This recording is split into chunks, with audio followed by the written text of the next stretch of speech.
Hello, my name is Andrew Westover, and I'm the Keith Haring Director of Education and Public Engagement at the New Museum.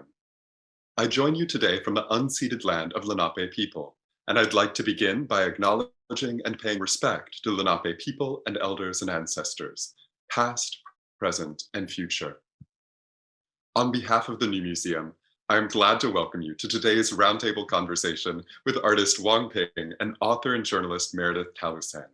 Programs like this are core to the New Museum's work of advancing new art and new ideas.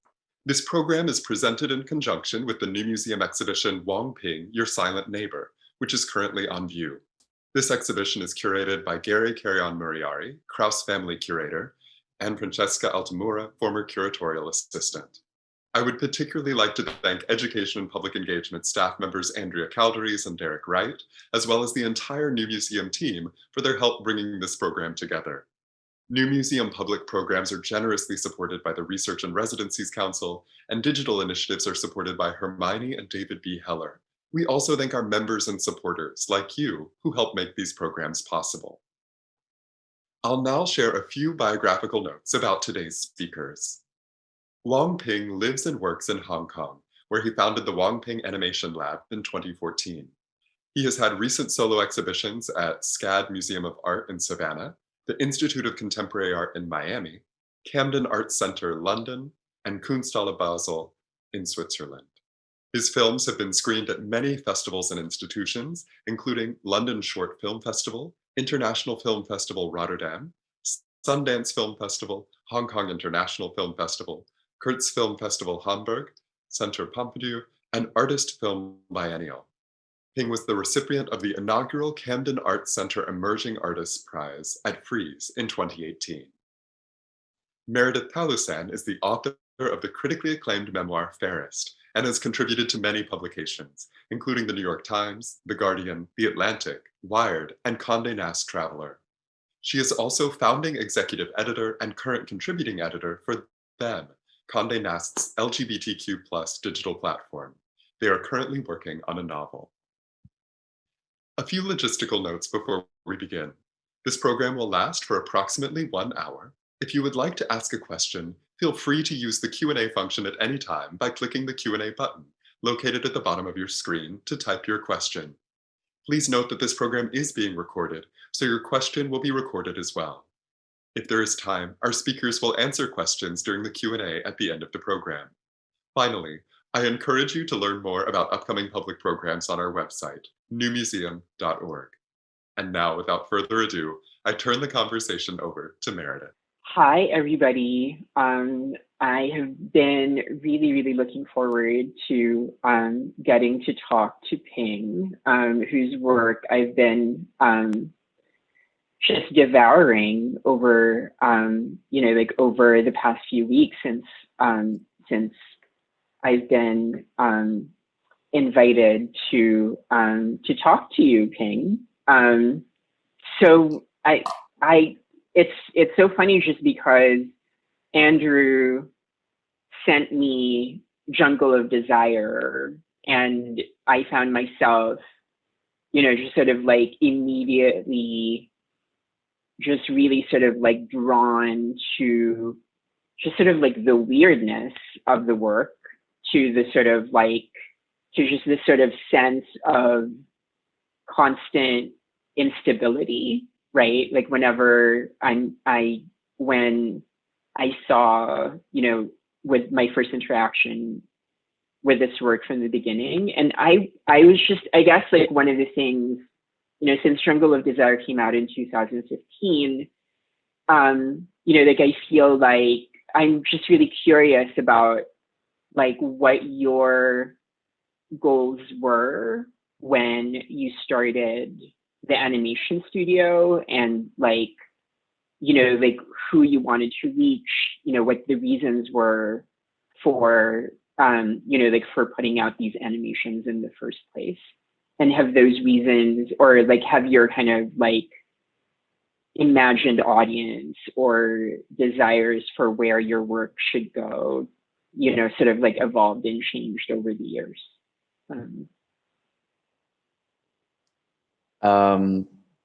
Yeah, I do like related to Jungle of Desire, right?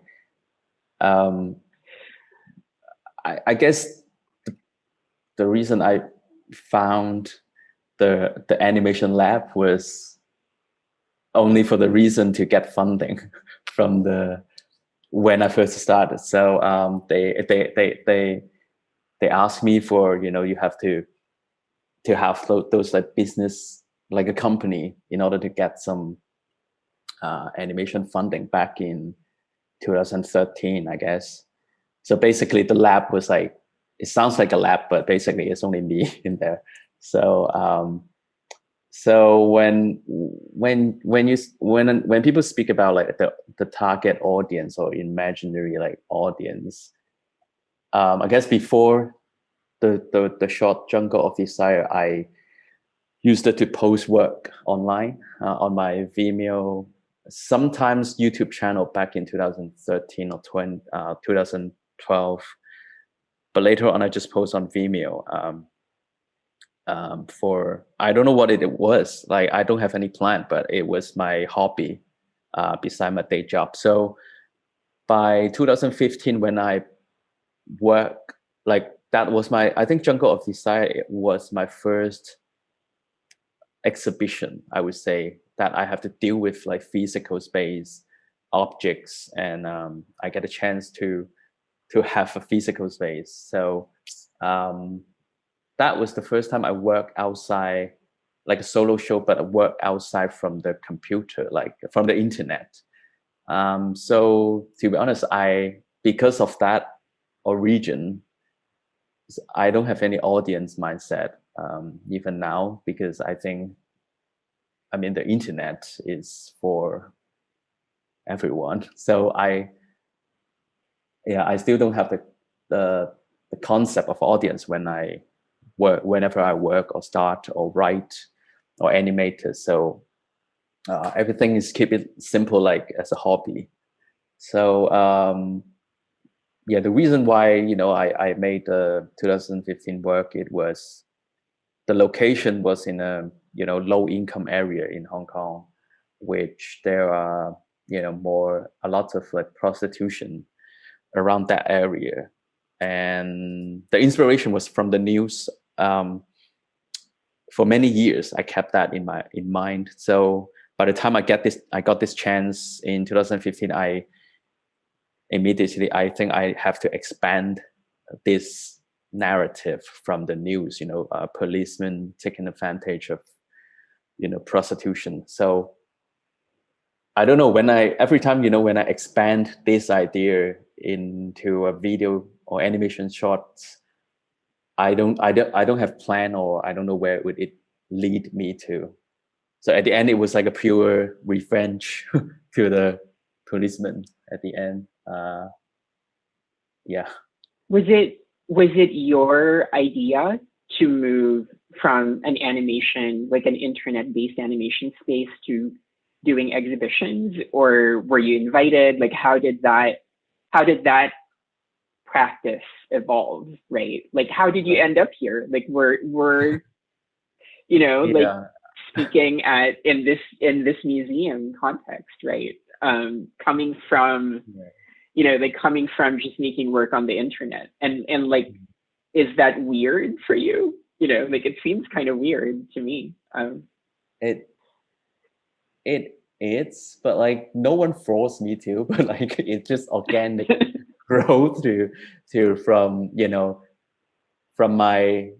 keeping my day job, and as a hobby, I post online, and then commission from a museum, and then have more shows, and then I just and the day job fire me, so I just keep working on this side rather than looking for another day job. I took this chance and just enjoy the process. I think everything just like follow one by one. I didn't have time to think. It's not that I would think, but I never have this ability to plan or think. I don't have any planning.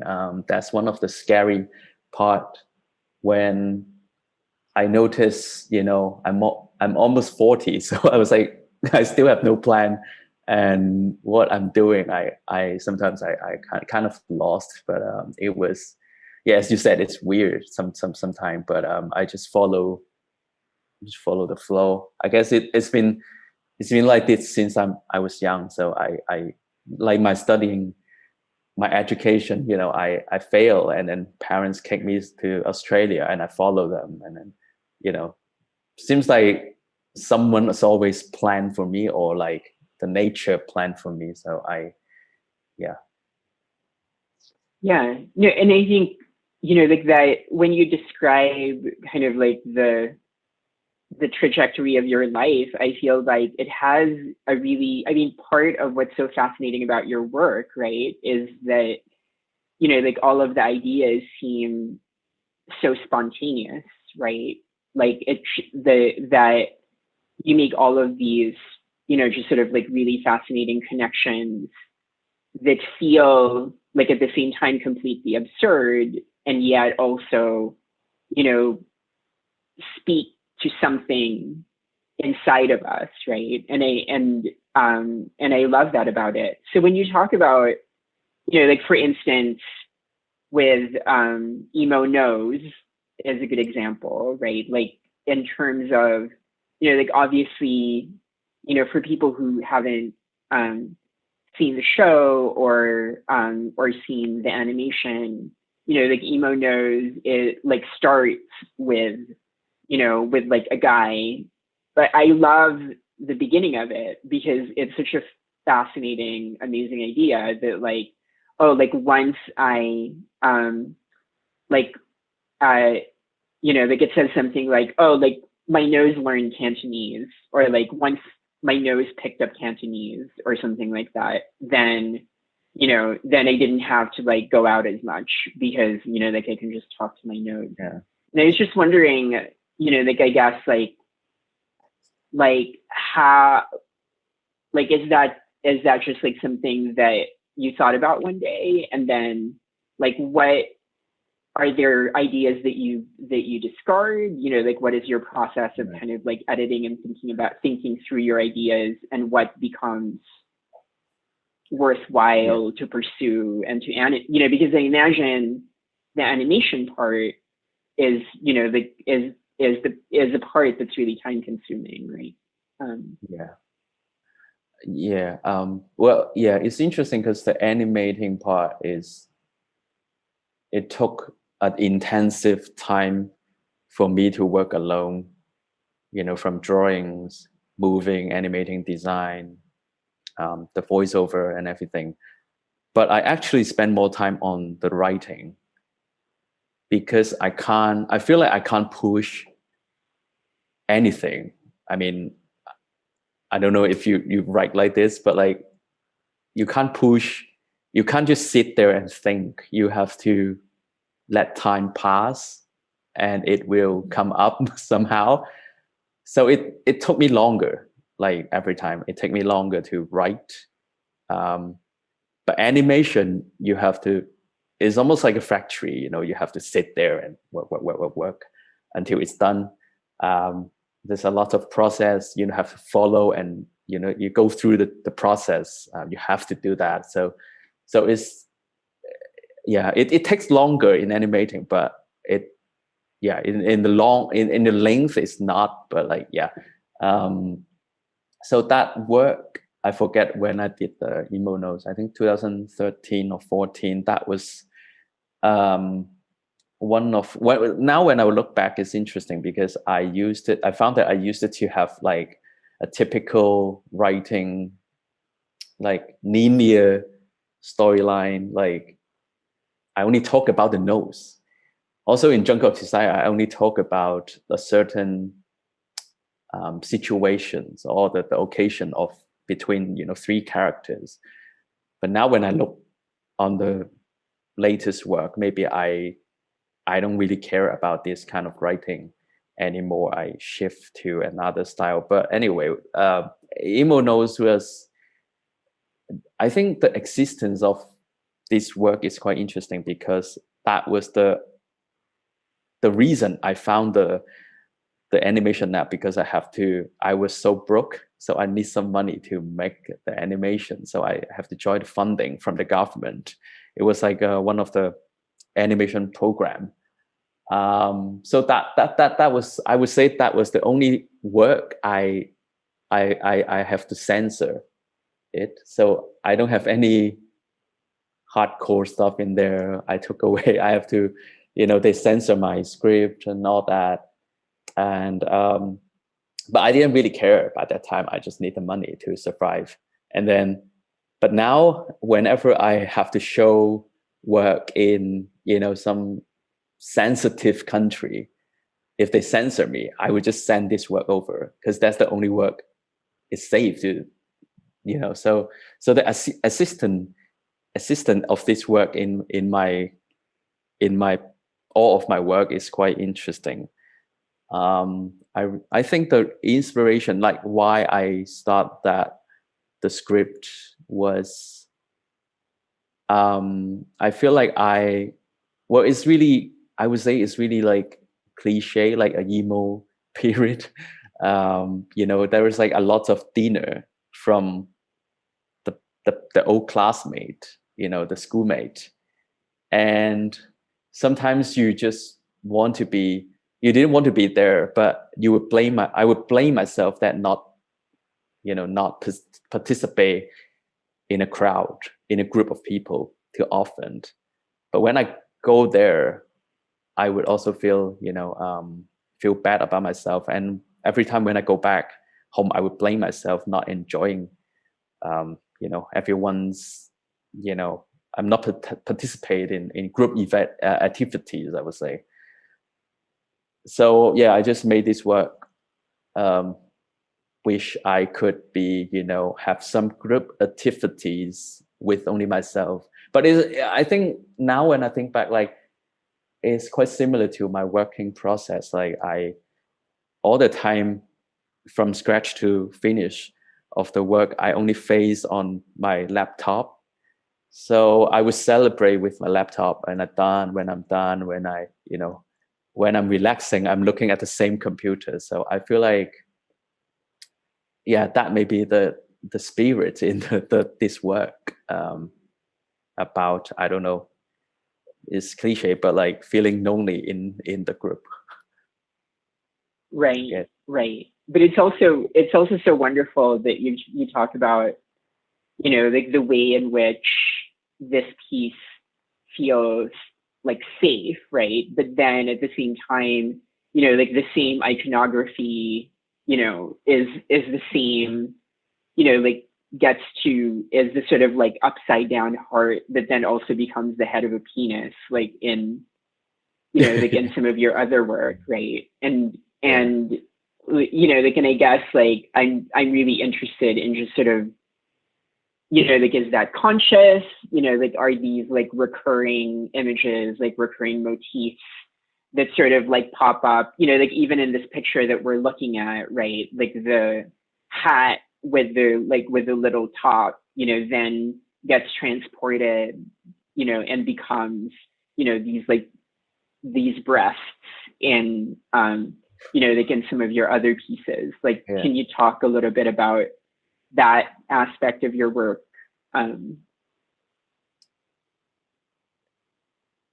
mean the visual that, you mean the heart shape, or like all the elements in just sort of the way that, can you talk about how, like the same types of shapes and icons appear in different videos, but they're sort of, but they don't always have the same function, right? So here, it's a nose, but then in, like in another video, it's the head of a penis, or here it's right. A hat, and in another video, it's breasts. Like, what is, like, is that intentional on your part? Is it you just sort of like being like, oh, like, let's just make these images consistent? What's your thought process? Every time when my background is not from, art or like digital art. So I don't particularly have a good drawing skills. So I can draw simple shape at the beginning. I mean, now still, but like at the beginning, I only know like a limited function of the software, and I couldn't draw by hand, like by the pen. So by that time, when I draw this nose, I found that, I don't know, I didn't intentionally do this, but like later on, I found that maybe everything, things that appear like sexy or love, it is all connected with the heart shape, or some, they have connection. Like in the other shot I made, talk about, is called Doggy Love, which I was thinking about, like, why, I don't know if you know, because I don't have the answer, but like why love is the heart shape, like when does it start? I didn't do it like a proper research, but I just make it up. Like at the end of the shot, I make it up, like when you lay, the lips, when you see on the side, is almost like a little heart shape. Yeah. So yeah, and then the butt, breast, I don't know, everything's, when I look at everything, it just seems like a heart shape. I don't know, it's like a coincidence or what, but like, and then I just simplified them and because that's my only ability that I can draw. I couldn't make a I couldn't draw a better butt or better breast as I wish, but I couldn't. So I just replace that, like reproduce it in every shot. It's Right. I guess it's not intentional, but at the end there's some meaning I found in this shape, connections Well, between. yeah, and there's sort of visual consistency and the sort of sense of like, like when you see the same shape in all of these different contexts, it becomes, just, I mean, I think it's really consistent with the way that, that you're constantly kind of doing something unexpected, right? Like taking the story in a direction that we don't expect, right? So like thinking about, like the nose shape becomes, upside down as a heart, but then also it's the head of a penis, right? Like there's just like this way that that all of the elements, like are also destabilizing us. I wanted to think too about, like you were referring to the way that the way that you've been showing your work in different countries. I was just wondering, like, what some of the differences have been in your experience in terms of how audiences have reacted to your work in Hong Kong versus the rest of the world, and if there, like if there are specific kind of reactions that you found really memorable. Yeah. I To be honest, I didn't encounter like a lot of with the audience, but nowadays we have social media, so somehow that was like those tagging and even though I couldn't see this show at the moment at the new museum, but I once in a while would see the tag from, like, let's say on the Instagram, and I would know, oh, this is the setup, right before, even before the installation shot send it to me, so I would know, oh, this is the site. Yeah, so to be honest, when I create, I don't have the mindset, let's say, I don't have the mindset of how the audience would see this. So I didn't have, at the beginning, people told me I should make this in English, I should speak in English in my shorts to make it international. And I found it weird because I wouldn't do a good job speaking I don't know, that's not my first language.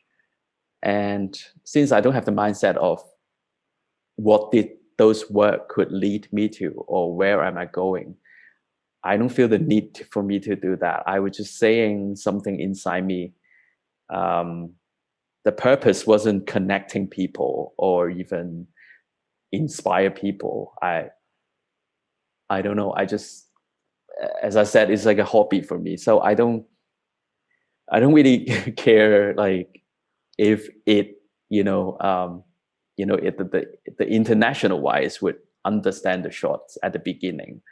So it's another organic accident. Like people get it somehow. I guess, the feedback I got, I don't know, is like people laugh. I guess is another advantage of, I realize is another advantage of not cartoon, but like animation, the medium. I guess people wouldn't take it seriously, like even not take it serious, like not take my word seriously, not take the contents seriously. They, people will look at it like cartoon, I guess, no matter how terrible I am in the short, how terrible I said something in the short. People would see it as a joke. So I think people just swallow it nicely, I guess. That's the feedback because I see people laugh at those terrible jokes. I guess it goes well, I guess. Yeah,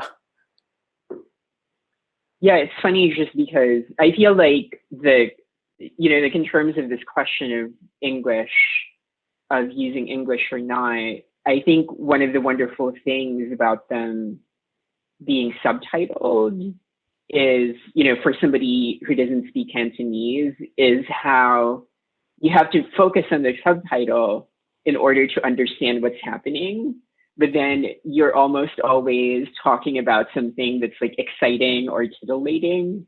So it's kind of like watching porn with like subtitles, where you have to like find out, like where you're just like, oh, like I need to find out what's going on, but at the same time, like I'm missing the action when I'm looking at the words. Like I can't, like I can't quite. And I actually like really, like I really love that about it. And it also like made it so that you're sort of compelled to watch it again, right? Like at least once more, in order to, like in order to focus on the visuals rather than just reading the words, it's right? like a that was scam. something. It's like a scam for more view.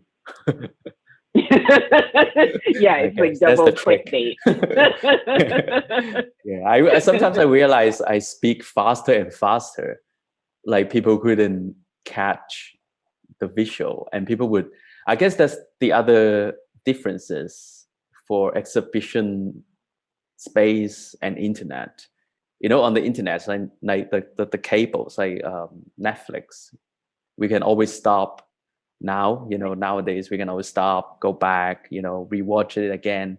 So I feel like I get used to this as well. So I don't really care. Like even people couldn't catch anything in it. I just want to, like, I don't know, wrap it out, like say it as fast as possible. I don't know, but I also found that I want to do like experiments. Like I don't really see my voiceover. I used to be really care about my tone or my speaking, but now as I have chance to show the work in other country that they don't speak Cantonese, I would see my voiceover as like one of the sound effect or background noise, ambient noise now, like a murmur, like blah blah blah blah blah. I could still satisfy with that. So I now more and more I see my voiceover as not as important as it's functional. It has to be there, but it's also not functional. I don't know if you get what I mean. Like right. It's So I don't need to speak well in the thing, but it needs to be there now. Yeah, I mean, I think part of what's fun about missing, because you're right, like it's often hard to read the whole sentence, like, and as it's passing by, right? Even, like even to finish the sentence in English, Yeah.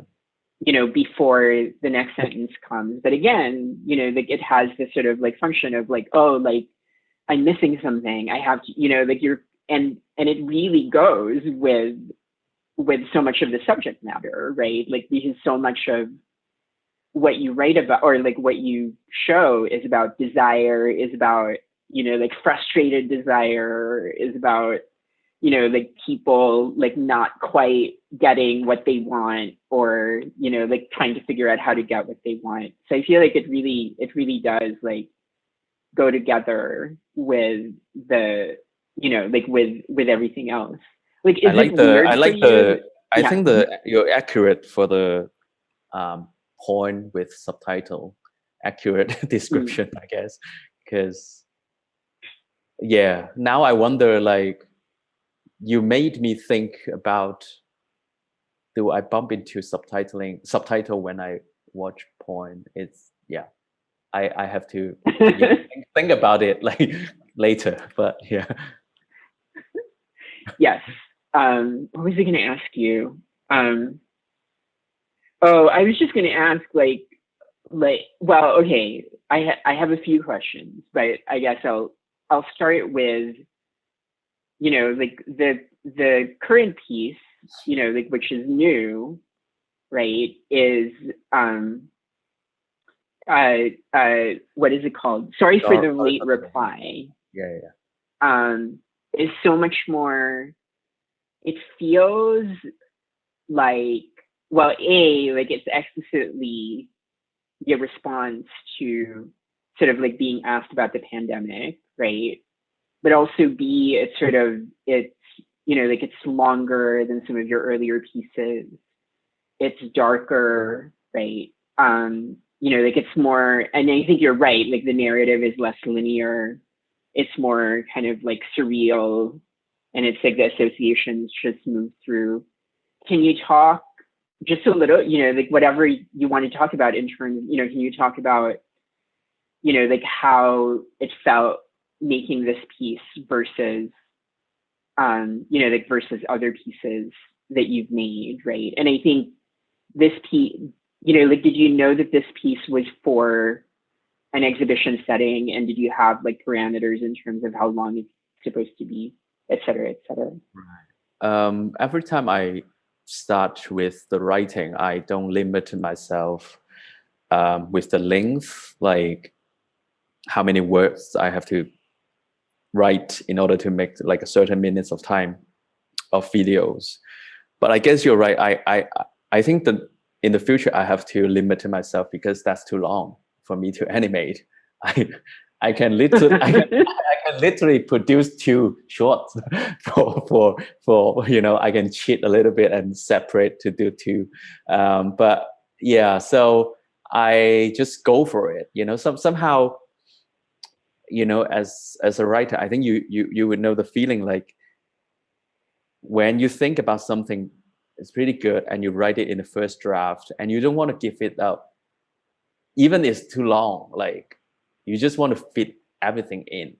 So I guess I just the first draft was very long, and then I couldn't give up like a lot of stuff. So at the end, it turned out like 15 minutes. I think that's my limit. My eyes were bleeding, and so I don't know, when I started off this shot, I think I should try to use more like atmosphere, surreal writing, or even the sense in the shot, like visually, or using the sound. It's quite different from my previous work.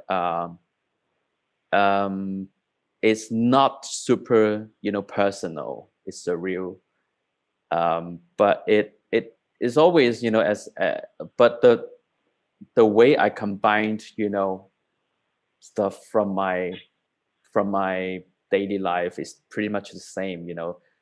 The reason why I use sorry for the late replies, I guess because I use it more and more in the email, like day by day. Me too.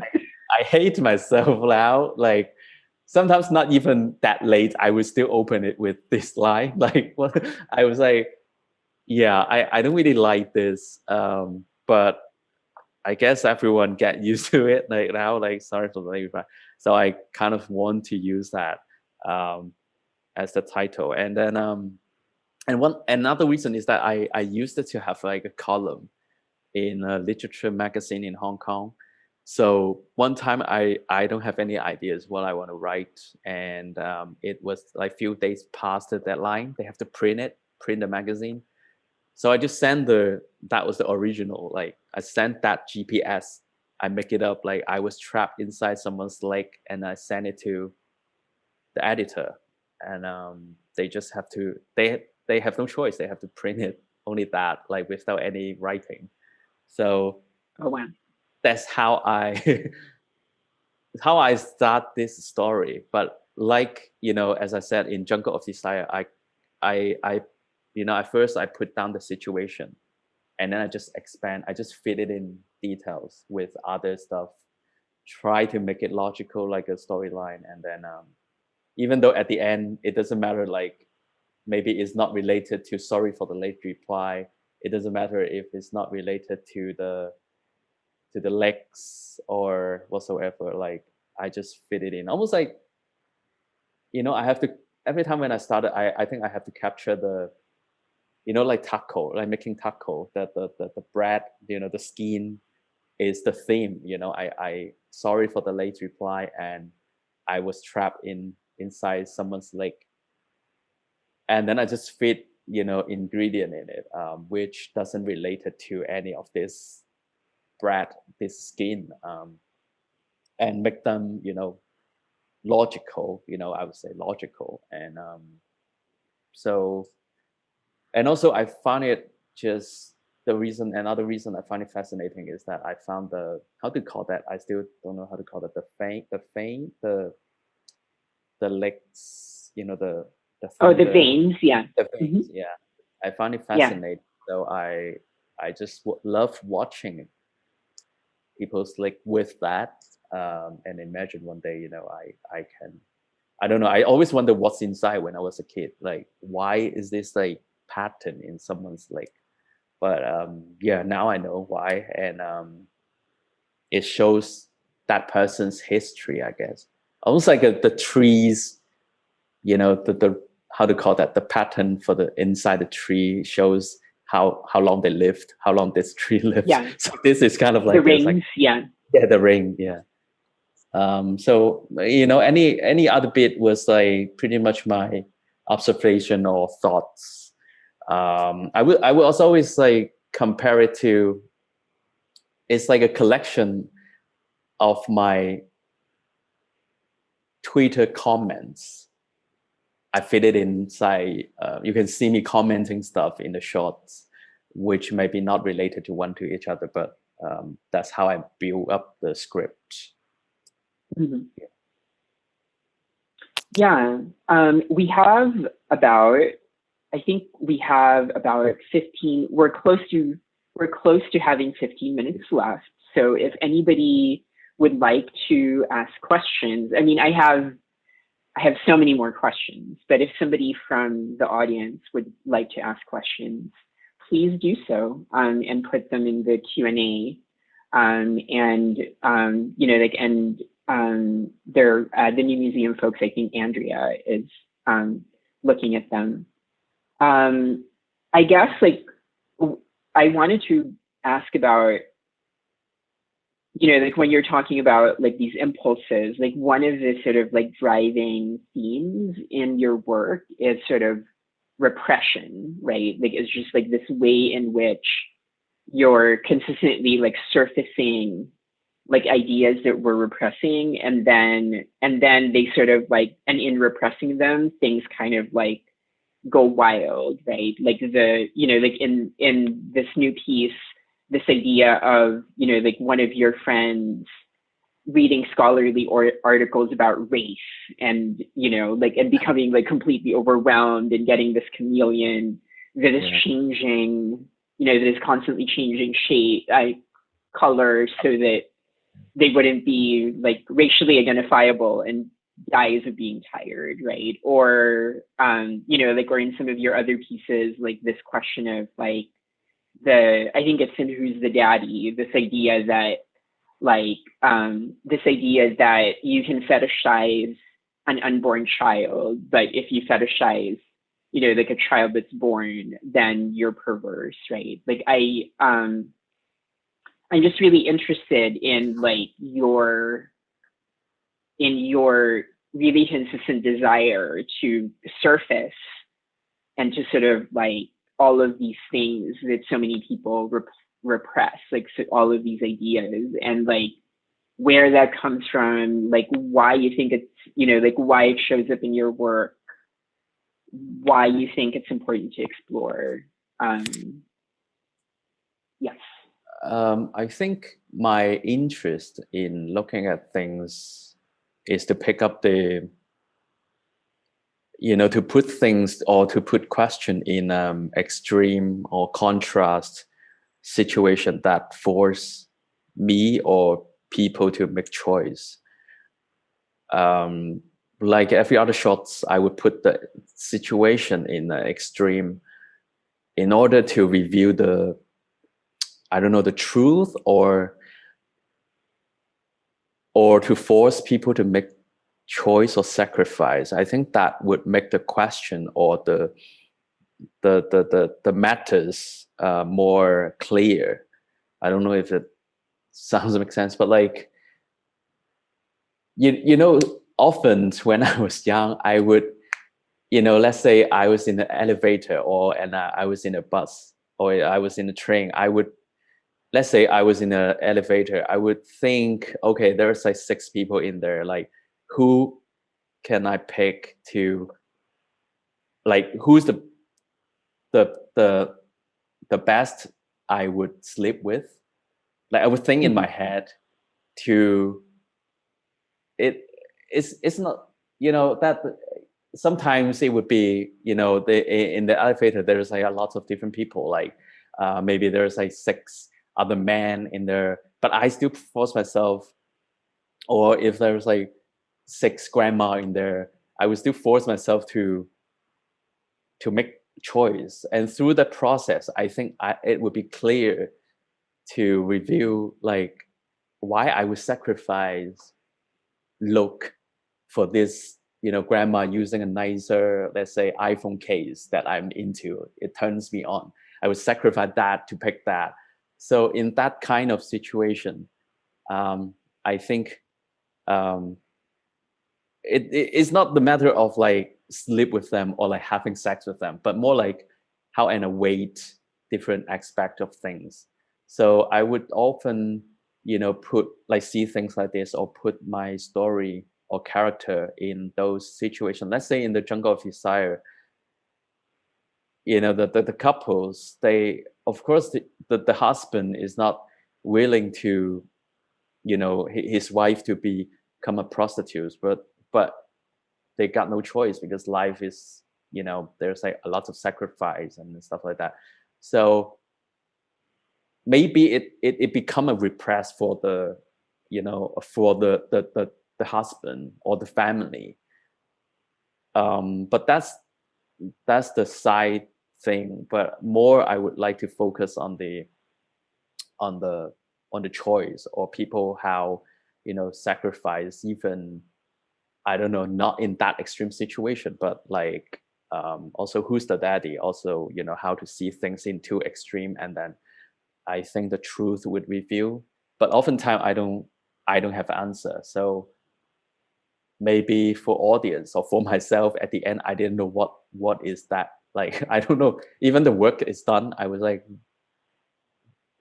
how it end, it makes me wonder like what the hell is that, like, because I don't have answer. I just want to throw out the situation and the weight thing, like, and let myself, maybe the audience too, but like let myself realize the problem is more clear in that situation. Because a lot of things, you know, we have to, I don't know, is ambiguity in certain things in real life. That's the other thing. The other thing I would like to start my fables, Wong Ping's fables, series is that I want to tell the kids the truth about, like, the truth is not about, like those old time fables. The truth is not about being nice, only, being nice to become a good son, so like to take care of family.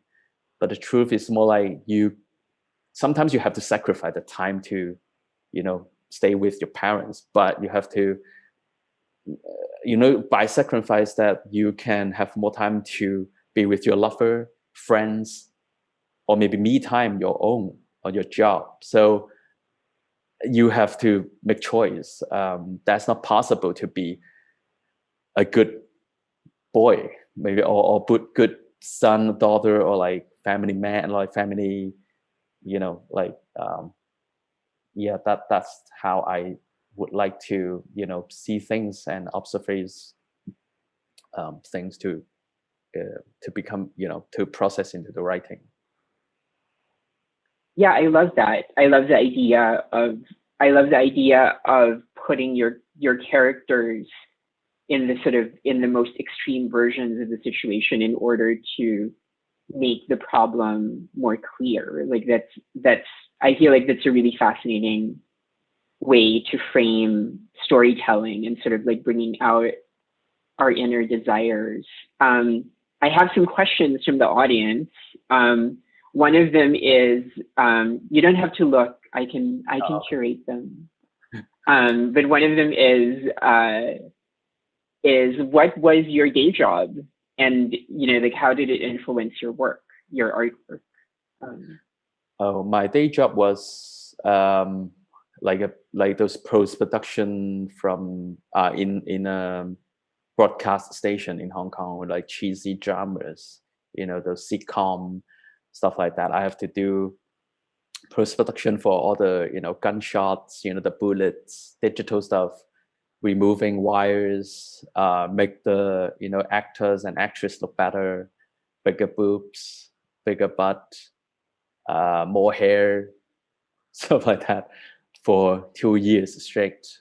Just keep looking at boobs and butt to make them look better, because they don't in real life.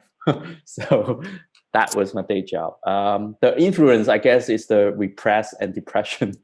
I was in it. So that's the place it triggers me and encourage me or push me to have the desire to write random stuff.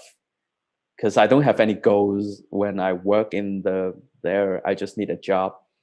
But then that place made me start writing in a blog, stuff like, yeah. So it made me start at the beginning. So I guess that's the influence. Yeah, I appreciate them though. Yeah. Another question is, some of your characters remind me of a hybrid of artists like Leger and Pashk. Are you interested in those artists? And if not them, are you influenced by, art history or other visual culture? I enjoy looking at works, but I'm not really like a professional audience, so I couldn't remember names or history. I only know, I would go to see, in spare time, but I guess my mainly influence more is in the comics, Japanese comics, in my childhood. Is reading comics.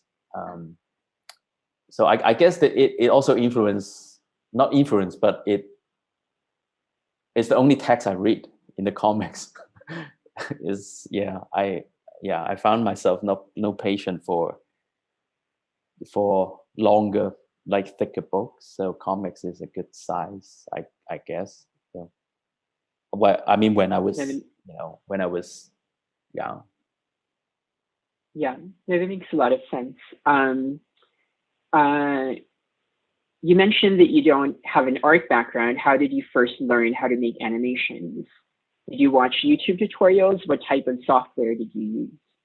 Oh, I used After Effects. I couldn't find a job when I graduated I couldn't find a job in Hong Kong, so I run to the library and read the manual. Back in the day, there is no YouTube, so I just have to read those thick software manual, and then I just read it in a week, and then I made some crap videos and then sent it to interview, and I got into the TV station. I guess they only need cheap labor, so I got in without looking at my my video. So yeah, so I guess I learned the software through working more than read the manual or in school. So yeah, practical. Yeah. Well, this seems to be a trend, right? That that in a lot of ways, like a lot of your practices are not, like what's established or like how you're supposed to do something. And, like, and in a way that sort of brings, a different type of perspective to your work. Is there anything else, like that we haven't talked about that you wanted to talk about?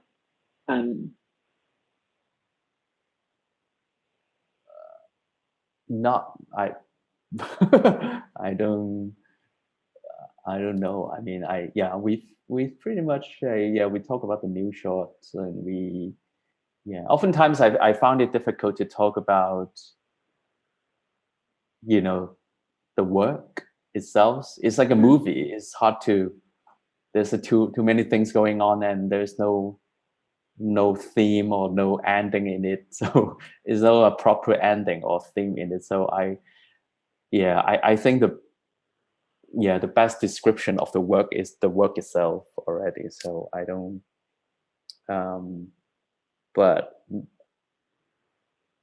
but yeah, I think the inspiration part for me is more exciting, but as you know, we have to wait for it to come, I guess. I don't know. For me, it was the thing we kind of like talk about yesterday, was the routine and the structure, which I don't have at all, which is scary for me. Somehow every day I wake up, I wish I have something to research, to look at, to focus on, but I don't. So it's scary but exciting, which I don't know. I would still panic. Like, what if there's nothing happen? Even at the pandemic, I wouldn't go out as often. So I don't know.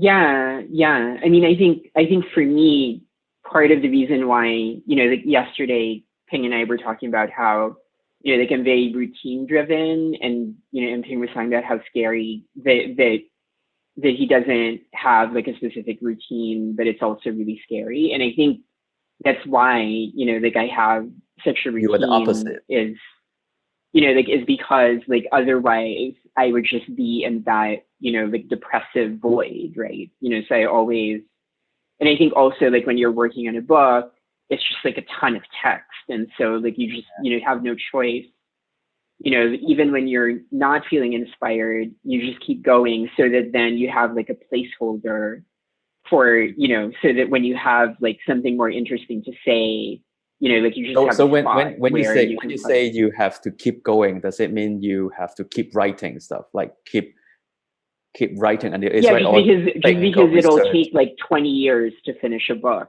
if you don't keep going. So what I do is I just, like I just keep going, knowing that this part, like I would mark the part and say, like I don't like this part. And then I would just keep going. And then sometimes, like it would get to a place that's more interesting to me. And then I would just go back, right? And then look at it and say, okay, like this is a way to make it better. But it's just, like as I told you, it's just been, like a real privilege, and it's, like been super inspiring to get to know your work and to talk to you. And, I have, like so many ideas, and I'm sure, like I'm sure the audience does too. And I unfortunately also have not seen the show, but I will be seeing it Thursday. And, like, and wishing that we could have our conversation afterwards. But but it's just been really fantastic. And thank you so much, New Museum. Thank you for giving us this. Yeah. Also, thank you for doing this with me, like together, which is yeah. No, it's been really fun, and I think Derek is going to come in and just to close out the program.